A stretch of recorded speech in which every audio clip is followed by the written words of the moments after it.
Do you think that the actual development of this technology is also perhaps what, I mean, you've obviously naturally got uh, um, a scale or a process that goes through for people to adopt. You got the early adopters and the laggards and so on and so forth. I can't remember what it's called now. It doesn't spring to mind, but there's a name for it. And I mean, do you think the technology and how it's evolved and the fact that the functionality in it becoming more usable is also what's leading to perhaps more uptake or more adoption, perhaps compared to how it was 15 years ago? Do you think that's playing an element to it? Without a shadow of a doubt. And, I think, COVID also played a big part in accelerating people's, not interest may or may not be the right word, but their need to start looking more at digital processes, because we actually couldn't meet, we couldn't produce documents. Even if you produced the document, you weren't allowed to hand it from one person to another. Well, no one was on site, so it was trying to access now documents that were in a filing cabinet. Yeah. Whether it was a contract or a works or whatever it might be, no one could access it in the way that they could prior to COVID. So I think it made people start to look, and once they started looking, they could then see for themselves the benefit. So I just think that curve is going to get steeper and steeper now, and more people will be adopting this.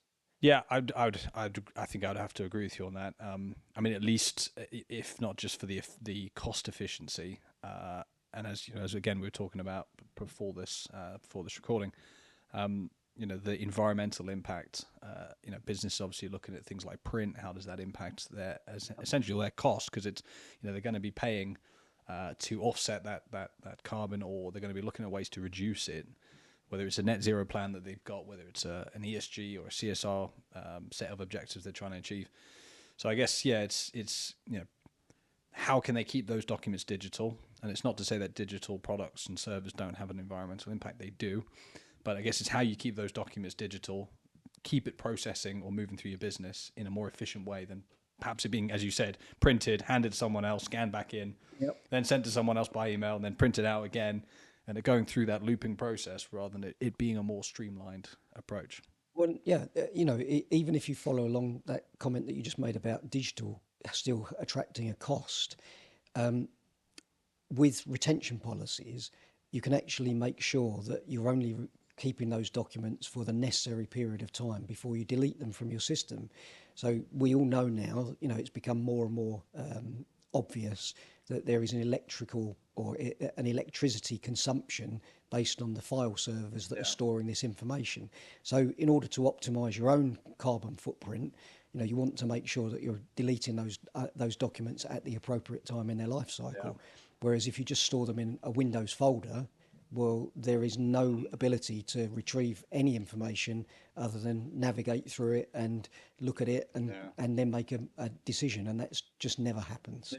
Well, I mean, just touched on to that. You've obviously got if it's a document that has personal data in it, not necessarily applicable, perhaps. Well, I guess it could be to the AP process, but if you've got personal data stored, removing of those documents in an adequate time period is also important. So you've got a compliance element there, a legal requirement to remove certain documents in a certain period of time. So products like therefore can absolutely do that. Can support them with removing those documents in a timely manner, rather than it just sitting in your system and unknowingly it becoming a risk because it hasn't been removed of in time. Yeah. I mean, we often see, and as I say, I've been doing this for 20 odd years now, and you still see in most businesses there's one or two individuals that know everything about the company, and they are the font of all knowledge. So everybody goes to them with any question.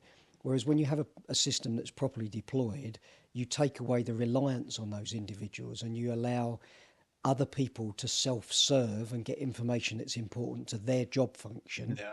But that then leads into the need to make sure that your security of the information is controllable. So therefore you have user roles and permissions which can go from a very high level to a specific document level. So you can provide access to, for example, all customer records except for this one particular customer. So you can isolate it if you need to. So you can completely isolate it out. And that is a really significant issue. to make sure that you've got control of. You don't want the wrong data to be presented to the wrong no. people. Well, not in this world now with cyber threats and cyber attacks are on the rise. So that's absolutely a concern.